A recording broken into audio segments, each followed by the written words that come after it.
Depuis que la mère d'Ethan avait été emportée par le célèbre tueur en série que la chimiothérapie ne peut combattre, le garçon et son père vivaient seuls dans cette grande maison. Peu après son départ, le père décida de retirer et de ranger tous les objets qui avaient un lien avec sa défunte femme pour chasser sa peine. Ethan, lui, ne comprenait pas vraiment ce qui se déroulait. Il espérait que sa mère reviendrait le border chaque soir avant de se coucher, mais en vain. Au lieu de cela, la grande maison devint de plus en plus vide et silencieuse, ce qui lui donnait une allure encore plus lugubre qu'à son habitude. C'est d'ailleurs ce que ressentait Ethan. De jour comme de nuit, cette grande maison l'appeurait considérablement. Cet environnement venait même à le paralyser. Certains soirs, la peur était telle qu'il refusait de sortir son lit afin d'emprunter ce long couloir qui séparait sa chambre des autres pièces.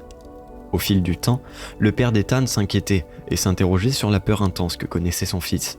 Un jour, alors que le feu de la cheminée s'éteignait peu à peu, l'homme demanda à son fils, qui avait grandi depuis le départ de sa mère, d'aller chercher quelques bûches de bois. Le père croyait fortement aux capacités de son fils. Après tout, les bûches de bois n'étaient qu'à quelques mètres, juste derrière le cabanon, situé au fond du jardin. L'homme n'aurait pas laissé son fils sans surveillance. Il l'aurait observé depuis la fenêtre pour lui montrer sa fierté. Mais une fois encore, la peur prit le dessus. Le père s'en est donc allé chercher les bûches de bois malgré la fatigue qu'il traversait. Au cours de son trajet, la tristesse et le désespoir l'envahirent, mais il garda foi en son fils. Peu de temps après cet épisode, le père d'Ethan tomba grièvement malade. Il essaya de se réchauffer près de la cheminée, mais le bois commençait à manquer à nouveau. L'homme espérait alors que son fils puisse affronter sa peur afin de lui venir en aide. En vain. L'homme se leva alors de son fauteuil avec le peu de force qui lui restait. Ethan resta dans le salon, triste de ne pas réussir à vaincre ses peurs pour aider son pauvre père. Quelques minutes plus tard, son père revint le rejoindre avec un objet entre les mains, une petite boîte marron. Le père s'approcha de son fils, le regarda intensément et lui dit « Tu vois cette petite boîte ? Je te la donne, elle est à toi.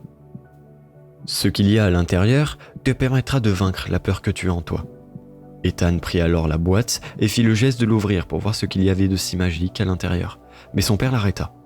Il lui mentionna que le pouvoir de cette boîte ne pourrait être utilisé qu'une seule fois. Il faudra donc qu'Ethan saisisse la boîte au moment opportun lorsqu'il jugera que sa peur ne peut être dépassée. Il mit alors la boîte dans sa poche, prit une grande inspiration et partit chercher le bois au fond du jardin. Ethan revient ensuite fièrement, mit les bûches de bois dans la cheminée pour que le feu reprenne et s'installa près du feu à côté de son père. Tous les jours, Ethan prit la petite boîte avec lui afin qu'elle lui permette d'affronter toutes les peurs. Plus particulièrement, celles qu'il ne saurait surmonter, seul, si jamais elles se présentaient. Même s'il avait grandi, Ethan croyait fort au pouvoir de la boîte qu'avait décrit son père. Il savait qu'à partir du moment où il avait la boîte près de lui, aucune peur ne pourrait le paralyser et l'empêcher de vivre sa vie. Un jour, alors qu'il avait quitté la maison pour vivre sa jeune vie d'homme, Ethan reçut un appel urgent. C'étaient les médecins qui s'occupaient de son père malade. Son état s'était dégradé depuis quelques jours. Il demandait alors à Ethan de venir accompagner son père dans cette difficile étape. Le jeune garçon s'empressa et rejoignit la grande maison de son enfance. Son père était là, près de la cheminée, dans le salon qui s'était transformé en chambre d'hôpital. Il était allongé dans un lit mourant. Même si les médecins l'avaient annoncé, Ethan ne s'attendait pas à découvrir son père dans une telle situation. Il s'assit près de son père, il sentit la peur monter, peu à peu et l'envahir. Il se souvient alors du pouvoir de la petite boîte. Il la sortit de sa poche et l'ouvrit.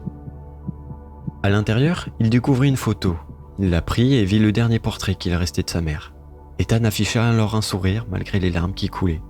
Dans ce même temps, son père partit rejoindre la femme qu'il avait tant aimée et qui restait, jusqu'à ce jour, enfermée dans la boîte magique.